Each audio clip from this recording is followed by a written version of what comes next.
And this is the capital city of Amman. Protesters who want reform there clashed with government supporters and police. More than 100 people injured. It's also important to remember Jordan is a key U.S. ally in the Middle East. Let's now bring in CNN producer Jomana Kardashi, who joins us on the phone from Amman. Jomana, one Jordanian official said things have gotten out of hand. How is the government responding to it? Well, Joe, we just heard in the past hour from the Jordanian government who are now saying that the situation at this main Amman square where the protests were taking place and the clashes erupted, that it is under control now. I left that square a few hours ago as the clashes got pretty violent there with police and pro-government supporters clashing with the anti-government supporters who decided that they were going to camp out at this square last night, and they said it was going to be an open-ended sit-in until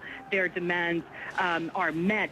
Now it seems that the protesters have been dispersed, but there's a lot of anger amongst anti-government protesters, and we are seeing that all across social media.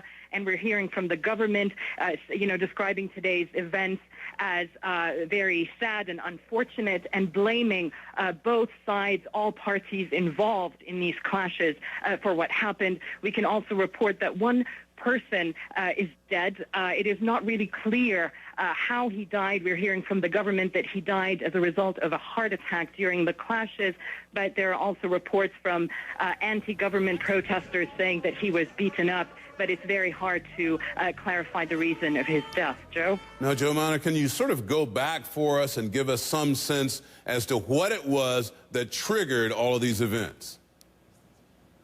Well, over the past 3 months, towards the end of December here, we started seeing more and more protests, people taking to the streets.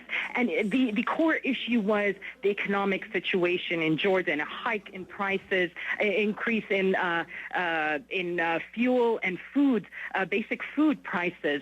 And slowly, Joe, as we saw the protests across the region, these popular uprisings, especially in Tunisia, in Egypt, this gave momentum to these protests here in Jordan that for the large part have been very peaceful up until today. The list of demands of these protesters, the ones that we saw today, were mainly youth groups. They called themselves the March 24th youth. They are members of Islamist groups, they are members of leftist groups, and some independent young Jordanians. But the list of demands, Joe, did get bolder and bolder as they saw these uprisings in other countries. It includes